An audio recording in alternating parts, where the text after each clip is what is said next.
Hello cricket lovers.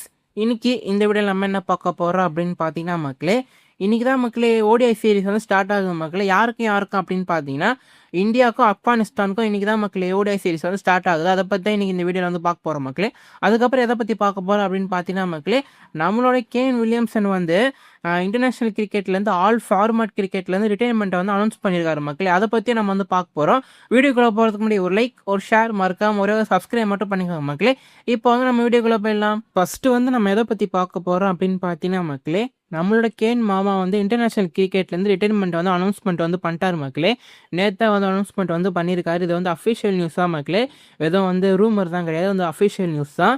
எனக்கு வந்து ரொம்ப ரொம்ப கஷ்டமாக இருக்குது மக்களே. ஏன்னு பார்த்தீங்கன்னா இவரை வந்து பிடிக்காதவங்க யாருமே வந்து இருக்க மாட்டாங்க மக்களே. 2019 வேர்ல்டு கப்பில் கூட அவ்வளோ ட்ராமா வந்து ஃபைனல் மேட்ச்சில் வந்து நடந்துச்சு மக்களே. அப்போ கூட வந்து மனுஷன் வந்து சிரிச்சுக்கிட்டே தான் மக்களே இருந்தார். அதனால் வந்து அதுலேருந்தே நான் ஒரு பெரிய ஃபேனாக வந்து ஆகிட்டேன் மக்களே. இவரை வந்து நம்ம எப்படி தெரியுமா கூப்பிடுவோம், கேன் மாமான்னு தான் கூப்பிடுவோம். ஏன்னா அந்த மாதிரி வந்து இவர் கிரிக்கெட் வேர்ல்டில் வந்து அவ்வளோ பெரிய சம்பவம் வந்து பண்ணியிருக்காரு மக்களே. இவரும் வந்து விராட் கோலி மாதிரி தான் அன்லக்கி கேப்டன் தான் மக்களே. அப்படி தான் சொல்லுவாங்க நிறைய பேர். வந்து ரொம்ப கஷ்டமாக தான் மக்களே இருக்குது. நான் வந்து அடுத்த வருஷம் வேர்ல்டு கப் வரைக்கும் விளையாடுவார்னு நினச்சேன். ஓடிஐ வேர்ல்டு கப் வருதுல, அது வரைக்கும் விளையாடுவார்னு நினச்சேன். பட் அவர் வந்து 35 வயசுலேயே வந்து ஆல் ஃபார்மேட் கிரிக்கெட்லேருந்து ரிட்டைர்மெண்ட் வந்து அனௌன்ஸ்மெண்ட் வந்து பண்ணிட்டார் மக்களே. நம்மளுக்கு பிடிச்ச கொஞ்சம் கொஞ்சம் பிளேயர்ஸ் எல்லாம் வந்து போயிட்டே இருக்காங்க மக்களே. யார் அப்படின்னு பார்த்தீங்கன்னா, இப்போ வில்லியம்சனும் போயிட்டாரு. அப்புறம் வந்து ஸ்மித்தும் கொஞ்சம் கொஞ்சமாக வந்து போயிட்டு இருக்காரு மக்களே. டெஸ்ட்டு மட்டும் தான் வந்து ஆடிட்டு வந்து இருக்காரு. டெஸ்ட்டும் ஓடிஐ வந்து ஆடிட்டு இருக்காரு. விராட் கோலியும் வந்து டெஸ்ட்லேருந்து ரிட்டைர்மெண்ட் வந்து அனௌன்ஸ் பண்ணிட்டாரு. அதே மாதிரி வந்து T20லேருந்தும் விராட் கோலி வந்து ரிட்டைர்மெண்ட் வந்து அனௌன்ஸ் பண்ணிட்டாரு மக்களே. ஓடிஐ மட்டும்தான் அவரும் வந்து விளையாண்டுட்டு இருக்காரு.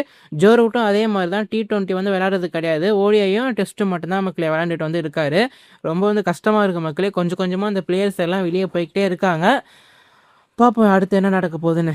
அடுத்தது நம்ம எதை பற்றி பார்க்க போகிறோம் அப்படின்னு பார்த்தீங்கன்னா மக்களே, இன்றைக்கி தான் வந்து ஓடிஐ சீரிஸ் வந்து ஸ்டார்ட் ஆக போகுது மக்களே. யாருக்கும் அப்படின்னு பார்த்தீங்கன்னா இந்தியாவுக்கும் ஆப்கானிஸ்தானுக்கும் வந்து இன்றைக்கி தான் மக்களே ஓடிஐ சீரிஸ் வந்து ஸ்டார்ட் ஆக போகுது.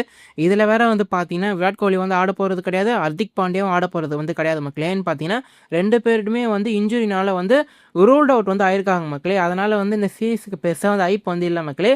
ரோஹித் சர்மா இருக்கார், இருந்தாலும் வந்து பார்த்தீங்கன்னா பெருசாக வந்து இந்த சீரீஸ்க்கு வந்து ஒரு ஐப் வந்து இல்லை. பார்ப்போம் இந்த சீரிஸ் வந்து எப்படி போகுது அப்படின்ற மாதிரி. அது வந்து இன்றைக்கி வந்து எங்கே வந்து ஆட போகிறாங்க அப்படின்னு பார்த்தீங்கன்னா மக்களே, தர்மசாலாவில் தான் வந்து ஆட போகிறாங்க மக்களே. இந்த ஸ்டேடியத்தில் மேட்ச் கொஞ்சம் அதிகமாக நடக்குது போல இருக்குது மக்களே இந்த வருஷம். ஏன்னு பார்த்தீங்கன்னா ஐபிஎல்ல ஒரு 3-4 மேட்ச் வந்து இந்த ஸ்டேடியத்தில் வந்து நடந்துச்சு.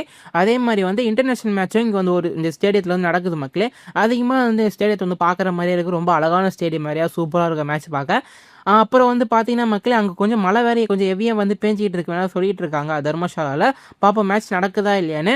இன்னும் வந்து கொஞ்ச நேரத்தில் வந்து தெரிஞ்சிடும் மக்களே. இந்த மேட்ச் ஸ்டார்ட் ஆகுன 2.5 மணி நேரம் தான் வந்து இருக்குது. சரி மக்களே, நாளைக்கு ஒரு வீடியோவில் பார்ப்போம். Bye guys, by.